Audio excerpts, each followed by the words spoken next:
बीडची जनता स्वाभिमानी आहे आणि ही स्वाभिमानी जनता आविर्भाव कधीही सहन करणार नाही.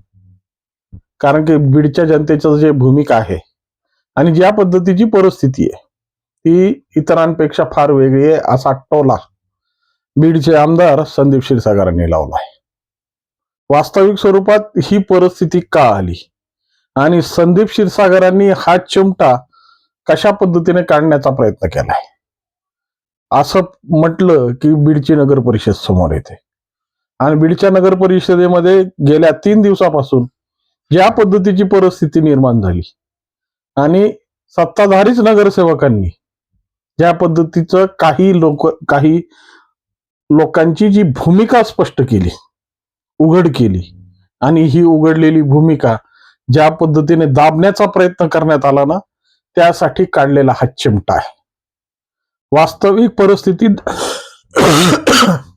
ज्या पद्धतीनं तिसऱ्या दिवशी जे नाट्यमय परिस्थिती निर्माण झाली आणि जी परिस्थिती खऱ्या अर्थानं लोकशाहीसाठी पूरक आहे अशी परिस्थिती समजावून सांगताना सुद्धा आविर्भाव आडवा आला आणि शेवटी कास्टचं विक्टिम कार्ड खेळण्यात आलं. ही जातीचं जे ट्रम्प कार्ड खेळण्याची पद्धत जी राजकारणात सुरू झाली आहे ना, त्याचीच खरी परिस्थिती काय होते आणि खऱ्या अर्थानं सामाजिक परिस्थितीसाठी हे असे ट्रम्प कार्ड योग्य आहेत का याचंच विश्लेषण करण्यासाठी आज मी तुमच्या समोर आहे. नमस्कार मित्रांनो, मी राजेश दुबे, मंथन मध्ये आपलं स्वागत आहे. बीड नगर परिषद गेल्या 3 दिवसापासून ज्या सर्वसाधारण सभेमुळे गाजली आणि ज्या पद्धतीनं सर्व नगरसेवक एकवटून ज्या पद्धतीनं या सगळ्या षडयंत्राचं जे भांडाफोड केलाय, 24 कोटी रुपये निधी, घनकचरा व्यवस्थापन विषय आणि घेतलेला परस्पर ठराव ज्या पद्धतीने समोर आला आणि त्यानंतर या सगळ्याच नगरसेवकांनी मुख्याधिकाऱ्यांची दारं ठोठावली. सर्वसाधारण सभा बोलवण्याचा आग्रह केला आणि या सर्वसाधारण सभेमध्ये ज्या पद्धतीने या विषयाची किंवा अन्य विषयांची जी चिरफाड झाली ना, ती चिरफाड खऱ्या अर्थानं लोकशाहीला लाजवणारी आहे, लोकशाहीचे लचके तोडणारी आहे आणि ज्या पद्धतीनं राजकीय कारभार कशा पद्धतीने चालतो याचं चित्र स्पष्ट करणारी. जेव्हा जेव्हा या अशा स्थानिक स्वराज्य संस्था आणि निधी हा विषय येतो तेव्हा खऱ्या अर्थानं सर्वसाधारण सभा बोलून सर्वांना विश्वासात घेऊन या सगळ्या निधीची शहरासाठी कशा पद्धतीने योजना अंमलात आणली गेली पाहिजे याची चर्चा झाली पाहिजे. याच्यातून ठराव संमत करून घेतला पाहिजे आणि हा ठराव तुमच्यावर निर्माण केलेल्या विश्वासाचा ठराव असतो. तुम्हाला ज्या पद्धतीने ज्या लोकांनी निवडून दिलं आणि प्रतिनिधी म्हणून तुम्हाला सभागृहात पाठवलं त्यांच्या विश्वासाच्या परिपूर्तीसाठी अशा पद्धतीची चर्चा होणं अनिवार्य आहे.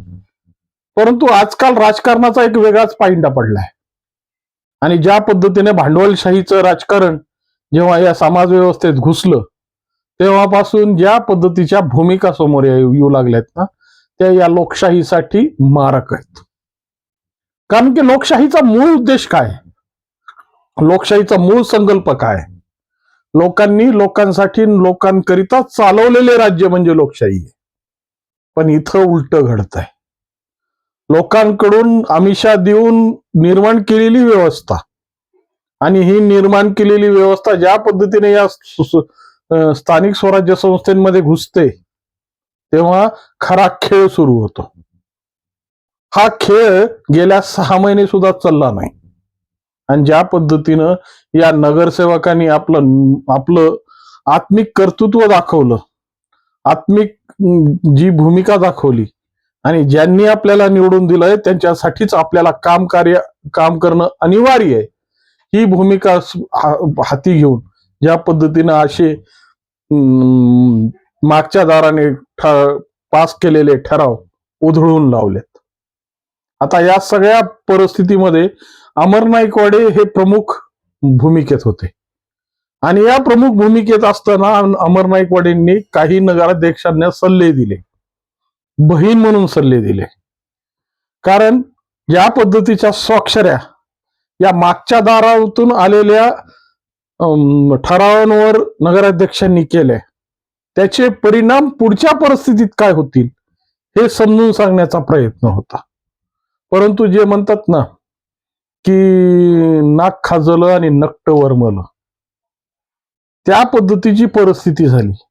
आणि शेवटी नगराध्यक्षांनी स्वतःची ज्या पद्धतीचा ट्रम्प कार्ड खेळलं आणि मागासवर्गीय मी महिला असल्यामुळं अशा पद्धतीच्या भूमिका माझ्यासोबत मांडल्या जात आहेत, हा ट्रम्प कार्ड समोर आणलं. वास्तविक स्वरूपात या दोन्ही गोष्टींचा अर्थार्थी काहीही संबंध नाही.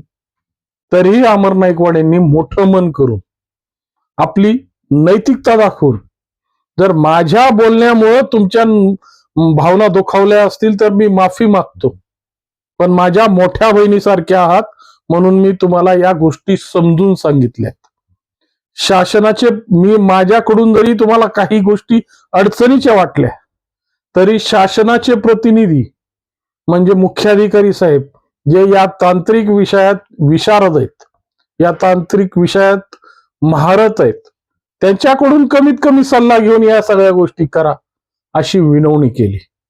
मात्र या सगळ्या गोष्टींची जी सूत्र खऱ्या अर्थानं जी फिरली आणि जी फिरवणारी यंत्रणा आहे, ती यंत्रणा ज्या पद्धतीने आविर्भावात आहे आणि जो आविर्भाव सामाजिक परिस्थितीमध्ये काही ठिकाणी चालतो, काही ठिकाणी त्याची वाहवाही होते, परंतु काही ठिकाणी ज्या ठिकाणी स्वाभिमान जागा असतो त्या ठिकाणी अशा वृत्तींना केराची टोपली दाखवली जाते.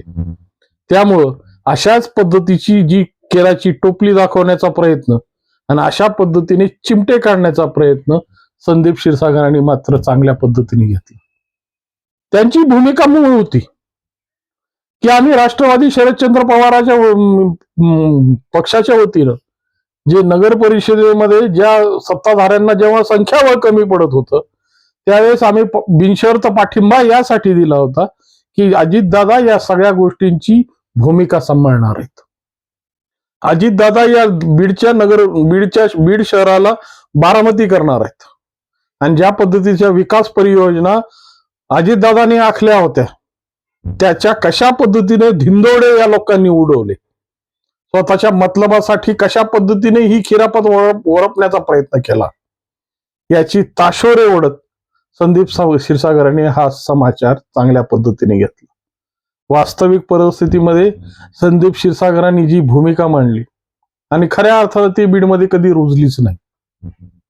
कारण की बीडची जनता जी आहे ती स्वाभिमानी आहे आणि स्वाभिमानी जनतेसमोर कधी ही अरेरावीची भाषा, हुकमाची भाषा किंवा आपल्या आपल्या परिस्थितीची भाषा कधी जमली नाही.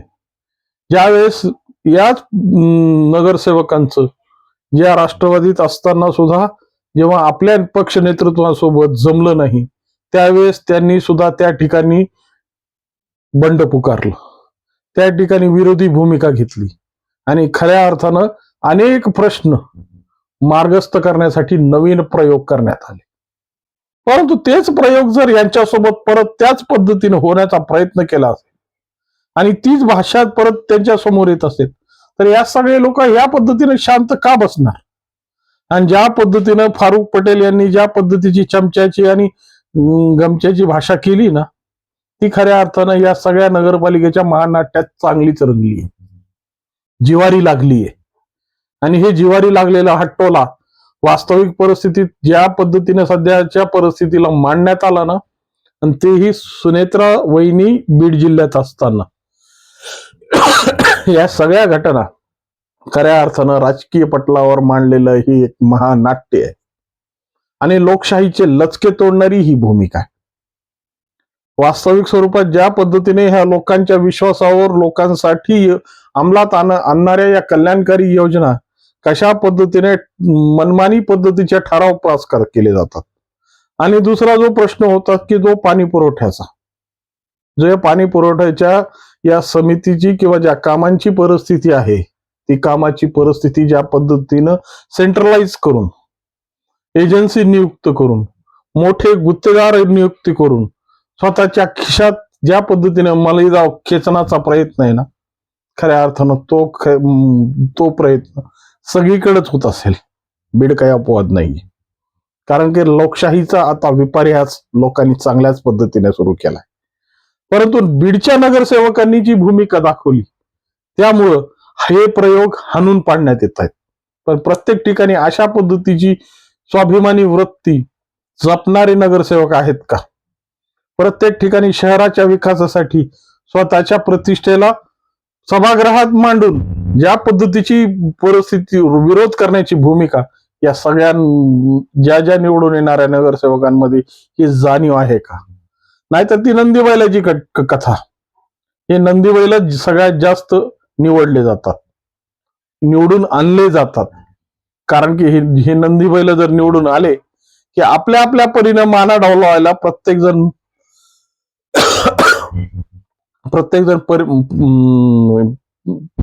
परिंद असतो. आणि या परिंद लोकांमध्ये अशा पद्धतीच्या भूमिका ठेवून आपली मनमानी मांडायला मोकळे होतात. परंतु सगळेच गणित सगळीकडेच योग्य त्या पद्धतीने सोडवले जातात का? आणि या गणितांमुळे कशा पद्धतीने खेळ बिघडतो. आणि हा खेळ सध्या बीड नगर परिषदेच्या माध्यमातून चांगलाच सोहट्यावर आलाय.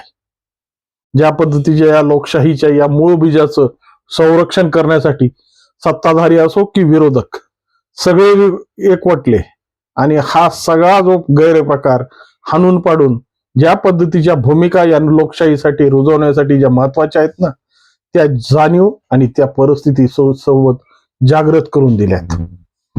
परंतु या सगळ्या गोष्ट जरी खरी असेल तरी अशा प्रतीच्या मक्तीदारीला जर आपल्या आपल्या शहरामध्ये जर कुठं भूमिका दिसत असेल त्या ठिकाणी निश्चितपणे नागरिकांनी बंड करावं, नागरिकांनी तिथला उठाव करावा. कारण की अण्णा हजारेंनी 2005 माहितीचा अधिकार देऊन आम्हाला असंख्य अशी भूमिका प्राप्त करून दिलेली आहे. आम्हाला असे अनेक अधिकार प्राप्त करून दिलेले आहेत की आम्ही फक्त गृह विभागाच्या ज्या गोपनीय माहिती आहेत त्या वगळता सगळ्याच भूमिकेतल्या सर्व माहित्या आम्ही मागवू शकतो. आणि आमच्या लोकप्रतिनिधींनी काय काय दिवे लावले, कशा पद्धतीनं आलेला फंड विल्हेवाट केला, याच्या सगळ्या माहित्या देणं हे त्यांचं आद्य कर्तव्य. त्यामुळं नगरसेवक काही ठिकाणी जर कुछ कमी पडत असतील, काही ठिकाणी या पद्धतीचे आविर्भाव वापरले जात असतील, त्या ठिकाणी स्वतः जनतेने पुढाकार घ्यावा आणि अशा पद्धतीने जे प्रयोग करण्यात येतील त्याला हाणून पाडण्यासाठी स्वयंसिद्ध व्हावं एवढीच विनंती. या संदर्भात तुम्हाला काय वाटतं, या संदर्भात तुमची काय भूमिका, निश्चितपणे कॉमेंटच्या माध्यमातून मांडा. आणि संदीप क्षीरसागरांनी घेतलेला चिमटा जर योग्य ठिकाणी घेतला असेल त्याबद्दल तुमच्या भूमिका काय तेही मांडा. व्हिडिओ आवडला असेल तर लाईक, शेअर आणि सबस्क्राईब करायला विसरू नका. नमस्कार.